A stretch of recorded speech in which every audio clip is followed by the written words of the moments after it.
Como é que vocês estão? Pois bem, estou eu com minha peninha, né, para retratar aquele período antigo, né, como os nossos governantes, né, assinavam com a peninha, assinavam com um papirozinho, todo direitinho, todo bonitinho, para retratar que nós estamos falando sobre a história do Brasil, que nós estamos falando sobre a história do Brasil no período regencial, que nós estamos entrando nessa trajetória da história do Brasil lá no século XIX. Nós estudamos nos outros vídeos, né? Vou deixar minha peninha aqui, mas nós estudamos nos outros vídeos falando sobre a questão da independência do Brasil, que a independência do Brasil veio por conta da vinda da família real ao Brasil, e foi o finalzinho do assunto do livro 1. Vimos a questão da independência do Brasil e primeiro reinado, né, que foi com Dom Pedro I. Vimos que com a abdicação de Dom Pedro, por conta da questão da Noite das Garrafadas, por conta da questão do luto em Minas Gerais, né, por conta de todo aquele processo de rejeição por conta da política autoritária e que não tinha nada a ver, que não fez muitas melhorias para o povo brasileiro de Dom Pedro I, aí nós seguimos o quê? Aquela questão do período regencial. E aí o período regencial ele vai de 1831 até 1840. No outro vídeo eu fiz uma introdução falando do período regencial, falando sobre os principais institutos, né, criados no período regencial. Foi o Ato Adicional de 1834, a Guarda Nacional criada em 1831. Falei que nós tivemos 4 grandes ciclos, né, do governo, regência trina provisória, regência trina permanente. Depois da formulação do Ato Adicional de 1834, nós tivemos a regência una de Diogo Antônio Feijó e a regência una de Araújo Lima. Falei que Diogo Antônio Feijó teve uma boa atuação como ministro da Justiça, foi ele que criou a Guarda Nacional, e aí por isso que em 1834 ele teve essa força para ser o primeiro governador uno. Só que a questão é o seguinte, quando Diogo Antônio Feijó entrou, ocorreram diversas revoltas regenciais. Eu falei com vocês, inclusive, no período anterior, algumas das revoltas. Por exemplo, a revolta dos Malês, que foi na Bahia, né, em 1835, por escravos de religião islâmica, que queriam que a abolição à escravidão, eles queriam também a liberdade de culto, já que o Brasil é um país católico e meio que proibia essa liberdade de culto entre eles. Falei também sobre a Sabinada, né, que foi liderada por Francisco Sabino, e a Sabinada, né, foi uma revolta por conta da questão do comércio, que tinha altos impostos, né, abusavam dos impostos e as províncias, tipo assim, não tinham uma autonomia como elas queriam, porque o ato adicional deu uma certa autonomia, mas não teve uma autonomia total. E aí os trabalhadores, principalmente os liberais, né, inclusive liderados aí por Francisco Sabino, eles tentaram tomar o poder da Bahia, mas essa rebelião foi sufocada. Então, o tema da aula de hoje é justamente história, o período regencial, mas a continuação daquela outra aula, porque nós vamos ver as revoltas regenciais. Algumas revoltas regenciais, como eu falei com vocês, já foi adiantada lá no outro vídeo, aqui eu vou complementar. Mas lógico que a gente sempre faz aquela revisão para poder refrescar a mente de vocês. Então, quais foram as principais revoltas? Eu, inclusive, falei com vocês, para vocês darem uma olhada no livro, para que vocês possam dar uma olhada naquele mapa, porque teve vários períodos de vários meses, que inclusive ajudou a denominar algumas revoltas, né? Uma setembrada, né, aprilada. Nós tivemos também algumas revoltas assim espalhadas por quase todo o território brasileiro. Vocês podem ver isso no mapa de vocês, no livro de vocês, falando sobre as rusgas, né, por exemplo, no Mato Grosso. Só que as principais que a gente acaba estudando, que o livro de vocês deu destaque, Farroupilha, que ela vai de 1835 a 1845, a Cabanagem no Pará, de 1835 até 1840, a Balaiada no Maranhão, de 1838 a 1841. Nós tivemos 2 revoltas na Bahia, a revolta dos Malês, que vai ser em 1835 mesmo, 1836. Vai ter alguns picos ainda ali em 37, mas, sabe? E a Sabinada vai ser de 1837 a 1838. Então, assim, essas revoltas, né? Elas geralmente tinham duração de 1 ano, de 2 anos. Algumas revoltas, alguns picos foram alguns meses, e aí, de prontidão, o governo federal sufocava o movimento. Como eu falei, foi criada a Guarda Nacional, que era uma milícia política que atuava nos estados. Falei que os estados eles ganharam uma certa autonomia a partir do Ato Adicional de 1834, porque esse Ato Adicional foi muito importante. E aí, né, dessas revoltas, a que mais durou foi a revolta Farroupilha. Como eu coloquei ali, foi a primeira revolta Farroupilha. Ela vai de 1835 a 1845. E por que aconteceu a revolta Farroupilha? Né? Que no outro vídeo eu falei que ia falar melhor sobre a revolta Farroupilha. A revolta Farroupilha, né, ou revolta dos farrapos, ela aconteceu porque estancieiros de charque, né? Eles disputavam, na verdade, o charque brasileiro saía mais caro no Brasil do que o charque uruguaio, que disputava, que tinha uma certa concorrência. O charque brasileiro, ele saía em torno de 25 a 30% mais caro que o charque uruguaio. E lembrem que o Uruguai, né, ele consegue, na verdade, a independência em 1828. Antes era a província cisplatina, que havia sido anexada por Dom João, e aí depois o Uruguai, né, com o nome de República do Uruguai, torna-se independente. Então, como é coladinho ali fronteira com fronteira, o que acontece? A criação de gado, né, a questão da pecuária era uma das principais formas econômicas, atividades econômicas, tanto da província platina quanto do Rio Grande do Sul, naquela região sul lá. E até hoje a gente sabe que a região sul, né, os 3 estados da região sul, eles se destacam principalmente nessa questão do agronegócio, da agropecuária, a pecuária de corte, né, e aí vocês estudam mais detalhado em geografia, que é voltada para a questão da exportação, e também todos aqueles derivados, né, do gado, a questão dos laticínios e tal. Eu estou falando até em termos de 2020. Mas desde aquele período, na verdade, a gente percebe que uma parte, né, da economia do Sul, né, e da província Patina, que antes era anexada, depois tornou-se independente, formando a República do Uruguai, girava em torno dessa questão da produção do gado. E aí, na verdade, o que acontece? Existia o charque, que é justamente aquela questão da carne seca, né, que se adiciona o sal para poder durar mais tempo. Nessa questão do durar mais tempo, galerinha, vocês percebam que, como eram regiões fronteiriças, um se tornou independente, mas o outro ainda está ligado ao Brasil, então tinha acesso. O charque uruguaio entrava com acesso, né, aqui no Brasil, acabava saindo mais barato. Por que, que o charque produzido no Brasil era mais caro? Por conta do aumento dos impostos, era muito abusivo. Então, por conta disso, os grandes proprietários, os estancieiros de charque, eles resolveram se unir contra o governo brasileiro para ver se tomavam providência, principalmente em relação a esses preços absurdos, né? Principalmente porque o charque uruguaio, entrando em contato, em concorrência com o charque brasileiro, saía na vantagem, né, galerinha? Então, o que acontece? Diante disso, desse abuso de cobrança de impostos, né, o pessoal do Rio Grande do Sul, nós tivemos alguns líderes aí para destacar, Bento Gonçalves, Giuseppe Garibaldi. Eles chegaram a proclamar repúblicas, como a República Juliana, como a República Sul-Rio-Grandense. Ou seja, eles chegaram a determinado momento a meio que se separar mesmo do Brasil. Quem foi que participou? Principalmente grandes proprietários, mas também tiveram escravos. Por quê? Porque esses escravos, né, eles tiveram a promessa do seguinte: se a revolta farroupilha desse certo, né, eles iriam conquistar a alforria. Então, olha que interessante. Então, nós tivemos a participação, sim, de escravos, né, de negros, porque muitos negros queriam conquistar a independência, e essa foi a promessa. Farrapos, porque na verdade o fardamento, né, das pessoas que compunham, né, a revolta dos farrapos, por isso que eu comentei a falar sobre os escravos, é porque eram pessoas simples, é porque o fardamento realmente não era muito elaborado, né, e isso acabava chamando a atenção. E aí o que acontece? Logo nos primeiros embates, né, o governo federal junto com os sul-rio-grandenses, né, junto com os sulistas, acabou que assim, algumas batalhas os sulistas perderam, mas de forma geral até que eles foram muito bem sucedidos. Conseguiram fazer várias pressões, tanto é que eu falei com vocês que foram proclamadas 2 repúblicas.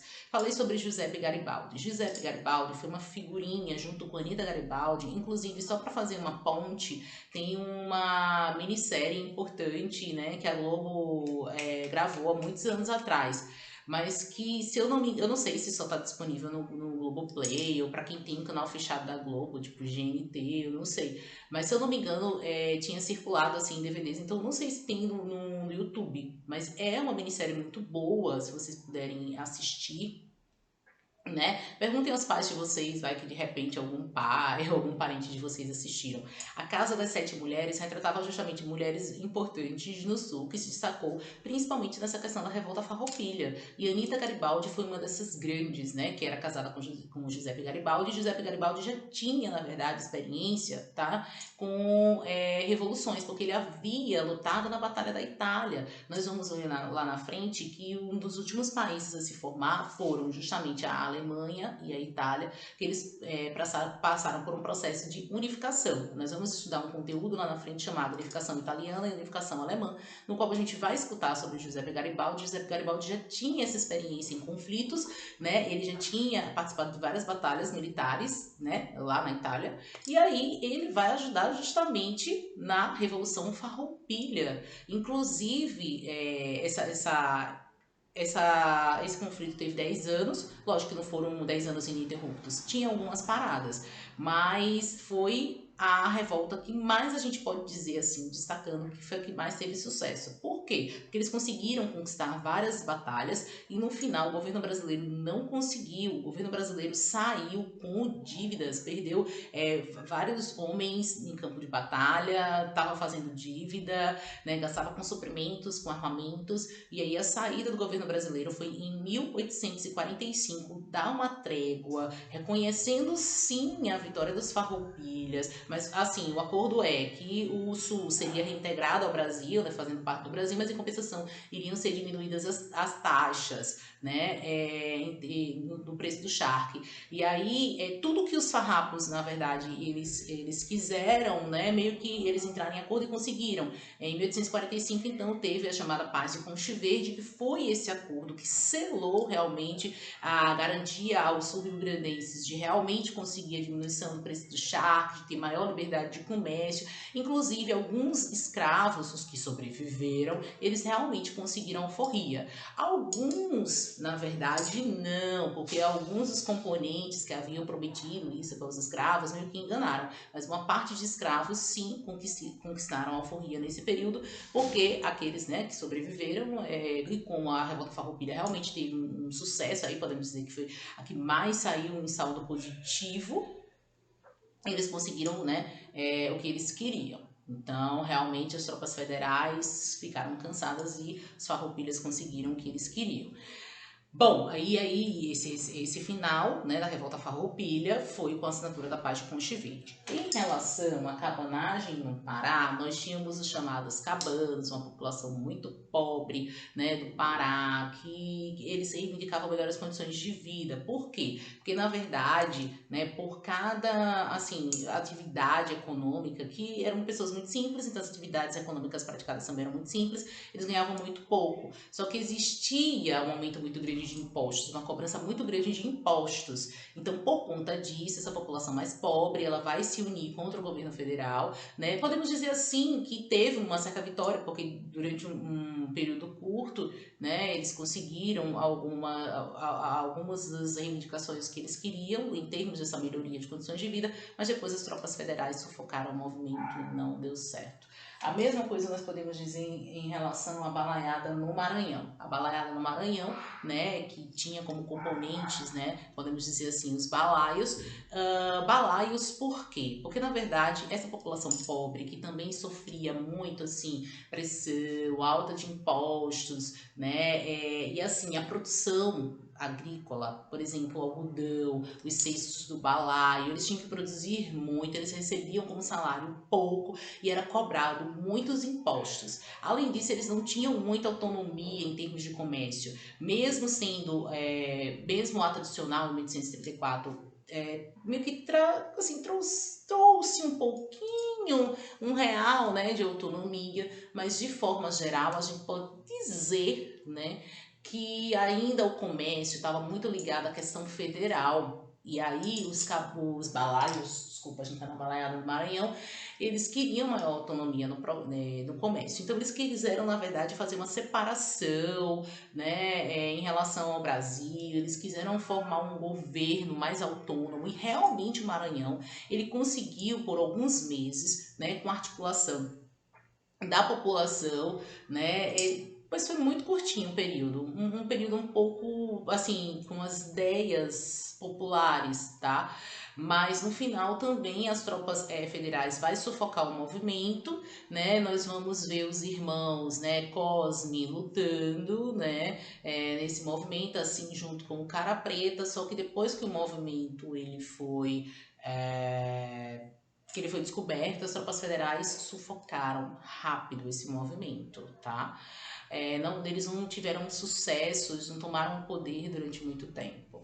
E nós tivemos as duas revoltas, né, a Sabinada e a revolta dos Malês. Em relação à Sabinada, como eu já tinha falado no outro vídeo, e a revolta dos Malês foi contra a alta desemposto. No caso, a revolta dos Malês foi mais em relação à religião, porque eles queriam realmente a abolição da escravidão. E no caso da Sabinada, eles queriam maior autonomia das províncias, eles queriam diminuição dos impostos, queriam que o comércio também ficasse na mão dos próprios baianos, ou seja, eles queriam maior autonomia também em termos econômicos e em termos políticos. Pois bem, de forma geral, as revoltas não deram certo, né? O governo federal conseguia sufocar o movimento, mas podemos dizer que dentre todas elas, a Farroupilha foi a que teve sucesso.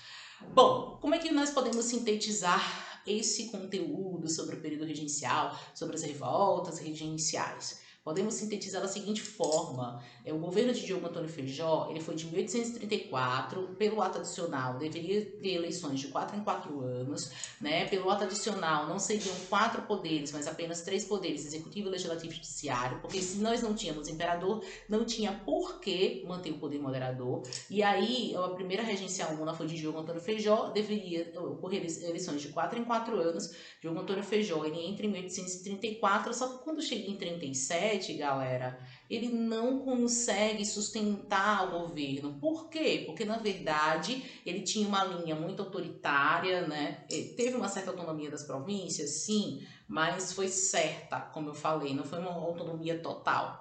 E aí o que a gente percebe? O governo de Diogo Antônio Feijó, ele não foi para frente. Diogo Antônio Feijó, ele não conseguiu conter as revoltas, ele não conseguiu fazer um bom trabalho. Então entra no lugar, na verdade, Araújo Lima. E aí Araújo Lima, ele foi considerado como regressor, né? Foi o governante do Partido Moderado Regresso. Por quê? Porque, na verdade, ele vai governar analisando alguns pontos de vista da população, mas o governo dele vai ser centralista, porque meio que eles atribuíam essas revoltas a uma autonomia das províncias. Como eu falei, o ato adicional sim deu brechas para uma autonomia, mas falei que foi só certa autonomia, porque, como eu falei também, Diogo Antônio Feijó havia criado desde 1831 a Guarda Nacional, que era justamente uma milícia, né, com uma função de polícia, mas uma milícia, porque era civil, que era para manter a ordem nos estados. Só que o que acontece? Ocorreram muitas revoltas, né, por conta do aumento dos impostos, porque não tinha um poder centralizado. Então, no fundo, Diogo Antônio Feijó se perdeu nessa autonomia.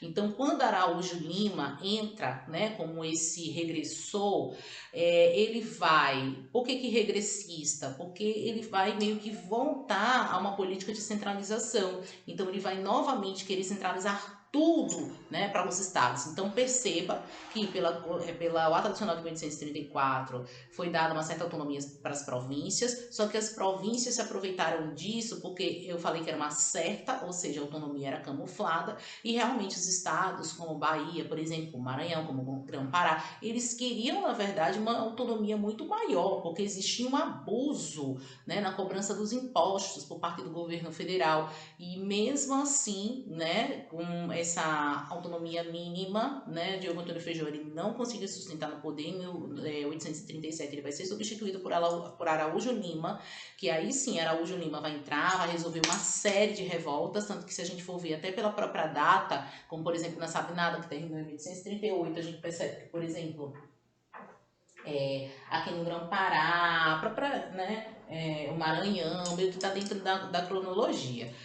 Araújo Lima, então, ele vai fazer uma interpretação do ato adicional, tirando a autonomia, e fazendo uma maior centralização. Então aí ele vai realmente articular o exército, articular junto com a Guarda Nacional, e ele vai realmente obter sucesso. Ele vai neutralizar muitos pontos de revoltas no país. Por isso que o governo dele, para completar, né, foi até considerado assim um regressor positivo, nesse sentido de que ele consegue controlar, ele vai inclusive controlar um pouco a economia. Só que nessa questão de uma lei interpretativa do ato adicional também, eles perceberam o seguinte, lá na própria Constituição, que o governante deveria ser o quê? Maior de idade. E aí nós tínhamos, na verdade, Pedro, né, de Alcântara, Pedrinho do Brasil, filho de Dom Pedro I, que estava aqui, só que ele não tinha uma maioridade. Mas o que os regressistas fizeram?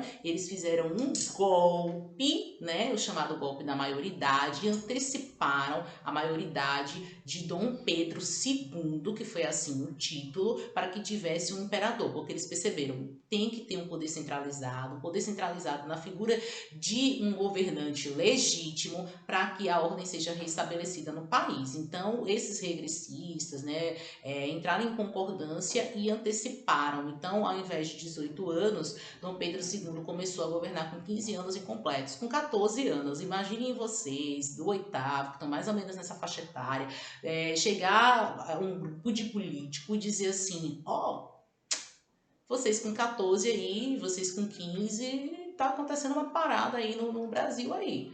E aí você chega assim, mas que parada é essa? Você vai ter que governar aí. E aí, tipo, imagina um garoto, né, de 15 anos administrar um país continente como o Brasil. Mas, na verdade, lógico, através de uma tutoria, lógico, através de um corpo de ministros, né, Dom Pedro II, ele até consegue, tá, governar, tanto que ele vai governar de 1840 até 1888. O cara vai conseguir se sustentar durante 48 anos na política brasileira com a monarquia do segundo reinado.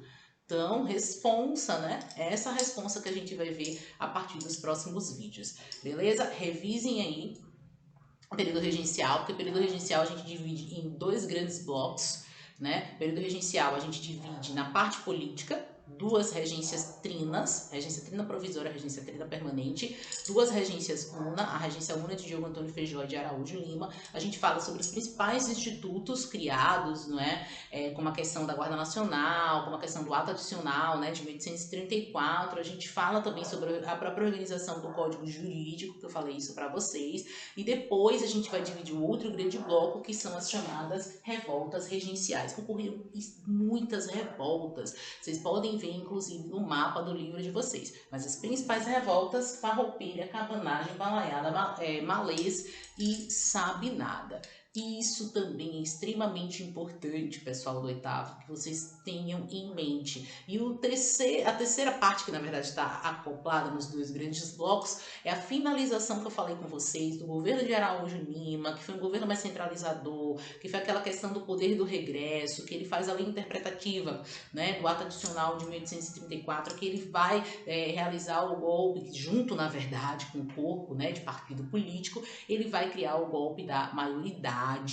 Na verdade vai ser a reunião do partido político, que vai decidir na antecipação, né, da maioridade de Dom Pedro II, que vai ser intitulado como Dom Pedro II, de 18 para 14 anos. Né, para 15 anos incompleto em alguns livros, para 14 anos em outros, mas o importante é vocês saberem que esse período regencial foi um dos períodos políticos mais importantes da história do Brasil, porque é nesse período que a gente vai ver aquela questão da formação de partidos políticos mesmo, né, os restauradores, os moderados e os exaltados, ok? É a partir daí que a gente já vai ver uma certa ideologia partidária, apesar de que eu falei o quê? Que na prática era uma questão mesmo de jogo de interesses, mas a gente já percebe uma articulação política, né, através desses partidos, que eu falei lá no outro vídeo, mas estou reiterando para vocês, né, o restaurador, os moderados e os exaltados. Então começa com essa formação política, começa com aquela questão do período das regências trina, termina na regência una, e na verdade no segundo reinado ainda vai ter a continuação, porque no caso a Farroupilha só termina em 1845.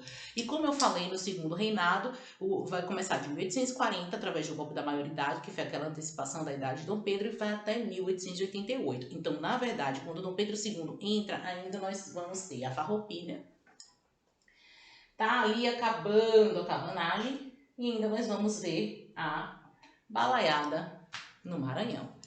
Tchau, pessoal. Até a próxima.